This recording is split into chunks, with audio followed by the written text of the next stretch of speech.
Today, we're diving into the story of a poet, a guy whose words honestly feel like they could have been written yesterday. But here's the crazy part. He was writing them way back in a world of gaslight and steam. So let's start with a big what if. What if you invented the future of poetry, but nobody, and I mean nobody, read your work until long after you were gone? Just think about that for a second. Creating something so game-changing that it totally reshapes an art form, but you never get to see the impact. Well, that's the incredible and kind of tragic story of Gerard Manley Hopkins. So who was this guy? On the surface, Hopkins was a 19th century Jesuit priest, living this life of quiet, serious devotion. But underneath all that, wow, he had a mind that was just on fire. He was creating a style of poetry so new, so energetic, that we now see him as one of the people who kicked off modernism. And the kicker? Almost none of it was published while he was alive. And this is the real tension at the heart of his work.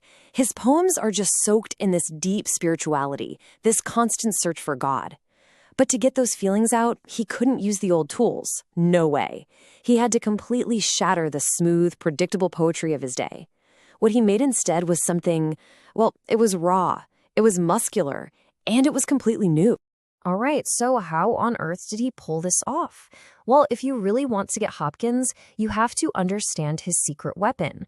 It was his greatest innovation, and he called it Sprung rhythm. And trust me, it gave poetry a sound nobody had ever heard before. Okay, so what is sprung rhythm? Think about traditional poetry, right? It's often very predictable. It counts every single syllable, which can make it sound a little sing-songy. Hopkins just took that rulebook and tossed it out the window. His sprung rhythm is all about the natural, punchy rhythms of how we actually talk. It's meant to sound dynamic and powerful, like you're listening to someone speaking from the heart, not just reading a poem. Just listen to this line from his epic poem, The Wreck of the Deutschland. Thou mastering me, God, giver of breath and bread. Do you feel that? It's not smooth at all, is it? It's this powerful, almost tumbling rhythm that just hits you. That's the whole point. He wanted you to feel the force of those stressed words. And this radical new rhythm wasn't just him showing off. Not at all. Hopkins needed it to express his biggest, most important theme, finding the overwhelming, almost ecstatic presence of God in the natural world. And this is where his poetry really just takes flight. I mean, just listen to this. It's one of the most famous opening lines in all of English poetry. The world is charged with the grandeur of God. It's not just a statement, is it? It's an electric declaration. For Hopkins, nature wasn't just, pretty. It was literally pulsing with divine energy, charged up like a battery. And his nature poems really dig into this idea from every possible angle. He was convinced that God's presence was right here, visible in absolutely everything around us. He also wasn't blind to what was happening. He saw how industry was scarring the landscape. But he had this unshakable belief that nature and the divine spirit inside it would always, always bounce back. And you can really see his unique way of looking at the world in this amazing little poem called Pied Beauty. See, he doesn't write about the perfect, flawless rose or the majestic, uniform mountain. Nope. He praises God for, as he calls them, dappled things, the spotted, the multicolored, the imperfect, even the strange stuff. For Hopkins, that variety was the proof of God's genius. So he starts this incredible catalog of praise for dappled things. Then he gets even more specific for rose moles and for the brinded cow. You see how he does that? It's this rapid-fire list that just gives you this feeling of joyful, almost breathless praise for all the quirky details of creation. Okay, but Hopkins' faith wasn't always this simple, joyful thing. Not even close.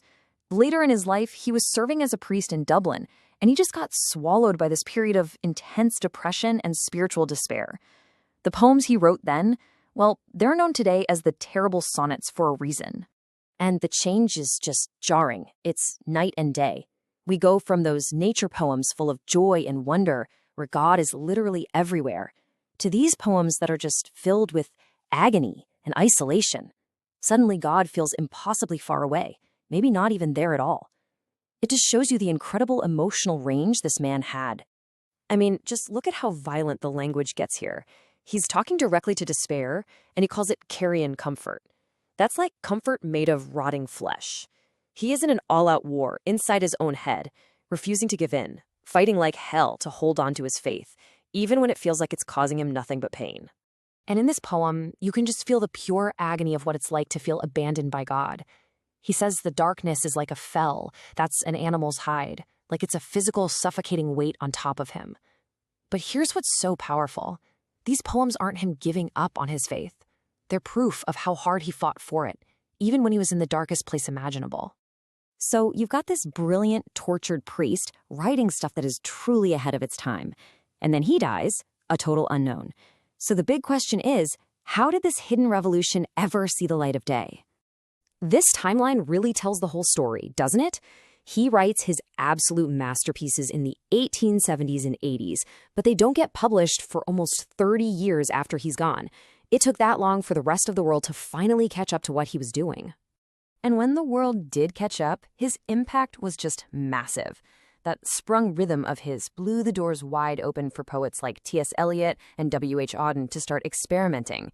He proved that poetry about God could be earthy and physical, not just airy and abstract. And maybe most importantly, he made the words themselves, the sounds, the rhythms, the star of the show. This line, for me, just sums it all up. What I do is me, for that I came. It comes from a poem where he basically says that everything in the world, a bird, an insect, a person, fulfills its purpose just by being its own unique self. And in doing that, it reflects its creator. For Hopkins, his wild, unique, rule-breaking poetry, that was him. That was his purpose. And really, that was his ultimate message. He believed that every single one of us reflects something divine in a way that is totally unique. So he kind of leaves us with this big, profound question to chew on.